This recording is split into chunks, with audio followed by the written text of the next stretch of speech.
President Trump is forcefully pushing back against our NBC News report that he talked about increasing the nation's nuclear arsenal during a Pentagon meeting over the summer. And he's taking his hits against the media to a whole new level. President Trump on Fox News late Wednesday, ratcheting up his attacks on the media. The media has turned, I call it fake media. It's fake. It's so much fake news. Earlier in the day, the president disputing an exclusive NBC News report that Mr. Trump talked about drastically increasing the size of the U.S. nuclear arsenal over the summer.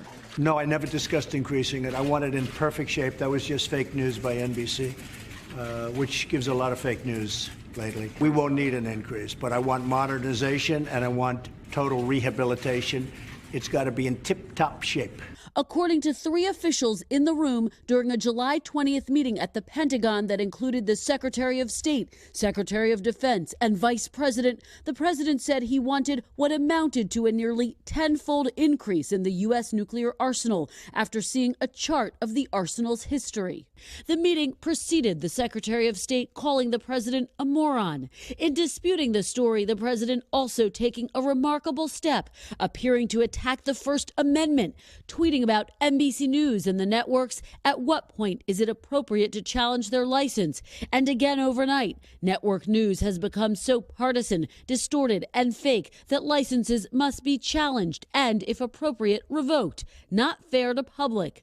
In reality, network licenses can't be revoked by the government. The FCC oversees broadcast licenses for individual TV stations, not the networks themselves. Still, the president digging in. It's frankly disgusting the way the press is able to write whatever they want to write. Fellow Republican Senator Ben Sasse from Nebraska taking the president to task for his hits on the media, issuing a statement overnight. Are you recanting of the oath you took on January 20th to preserve, protect, and defend the First Amendment?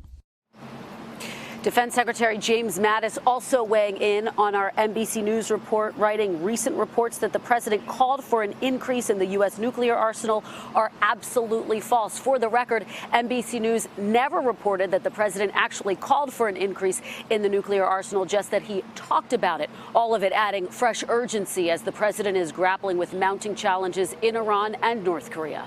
Matt, Savannah. All right, Kristen Welker at the White House for us. Kristen, thank you very much. Hello, Today fans. Thanks for checking out our YouTube channel. Subscribe by clicking that button down there and click on any of the videos over here to watch the latest interviews, show highlights, and digital exclusives.